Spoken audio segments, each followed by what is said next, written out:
cough at night so much. A lot at night? Yes. Okay.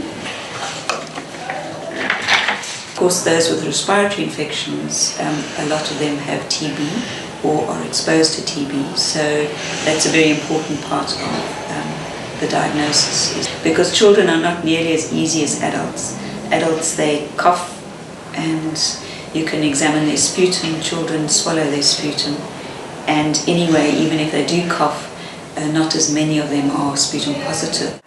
I think the main challenges are how to definitively diagnose TB. So there are a number of scoring systems that have been developed that use clinical symptoms like chronic cough, a positive tuberculin skin test, a TB contact, and using a variety of those sorts of things with or without a chest x-ray, for example, one can derive a score that makes a child likely or less likely of having TB.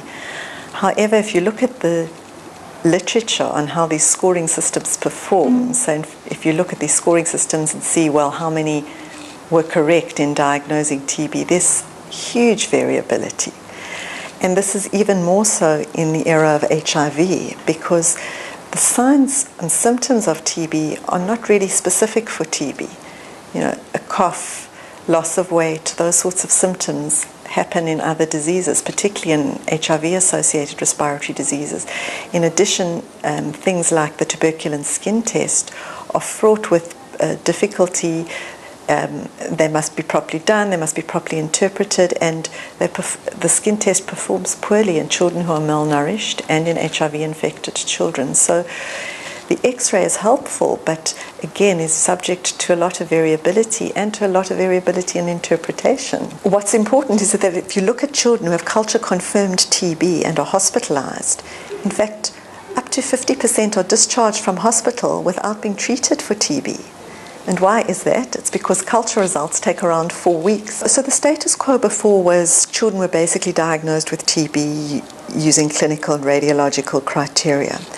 And the first question that we began with was, could we make a confirmed microbiological diagnosis in children? Now, the reason no one had really investigated sputum before was there was this teaching that children don't cough up, which is correct, and that getting sputum in young children was not possible.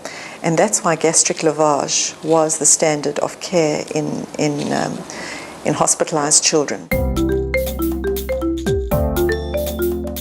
Now, in order to get sputum from children, what we used is a method called sputum induction, which has been used in other illnesses and which is also has been used in adults. And what that does is basically you nebulize the child with hypertonic saline. It's saline that is more salty than normal saline. It's a 3 to 5% salt solution.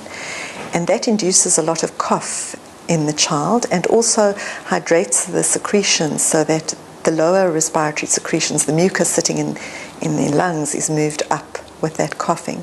And then after that hypertonic saline nebulization, if the child's old enough, we would ask them to cough out a specimen, or mostly because these children are young, we would suction the child to obtain that mucus. And so the first study was 3 of those compared to 3 gastric lavages. And what we did is we did smear and culture on each sputum specimen and on each gastric lavage. And we were very gratified to find that in fact sputum was, firstly could be done in almost all children. We obtained, I think, sputum in around 98% of the children in whom we attempted sputum. And these children were young. Their median age was around a year. The youngest child in whom we could obtain sputum was around a month of age. And 25% of those children had culture-confirmed TB.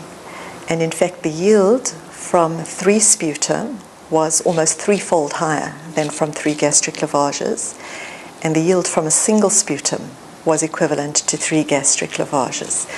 So that was a very good finding, because it meant that instead of hospitalizing a child doing 3 gastric lavages, you could in fact just do a single sputum, which would give you the same yield. That's a very big challenge, is the time constraints. The other challenge was the space constraint, because we didn't have a dedicated place to do the sputum induction.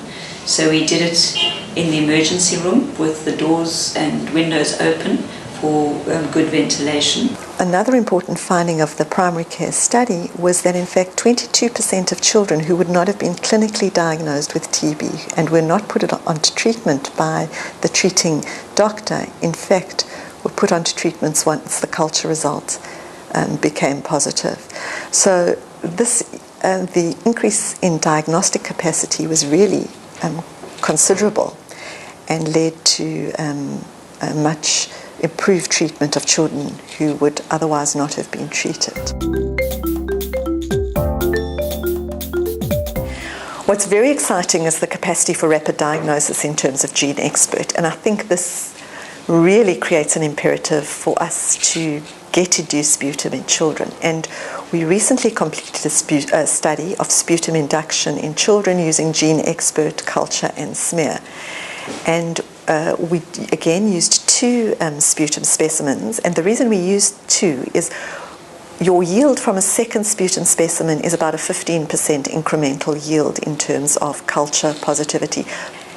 Using expert, we were very pleased to find that in fact if you use two induced sputum, your yield from expert is about a 76% sensitivity. So 3/4 of children who have culture confirmed TB on two sputum, in fact, have their TB confirmed by gene expert. A single sputum has only around a 65% sensitivity in children. So we really need a second sputum to get a sensitivity of around 76%. But having the capacity to do gene expert means you have on-site diagnosis of TB and drug resistance. So having gene expert on site, I believe, strengthens enormously our ability to appropriately provide treatment and to provide timely treatment to children.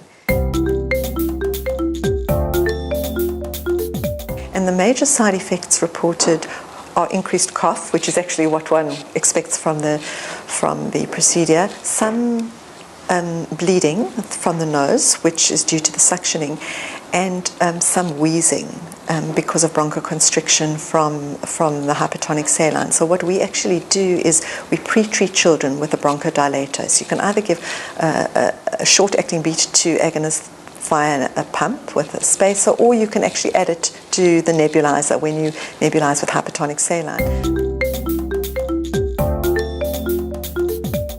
We were washing them in soapy water with some bleach and then sun drying them, which actually works, and certainly if I was in a rural situation I would definitely do that. At Red Cross, at Somerset Hospital, at Nalongile Clinic in Khayelitsha, we've built sputum induction booths, which are booths with an extractor fan and ultraviolet lights in, and that provides good precautions for transmission.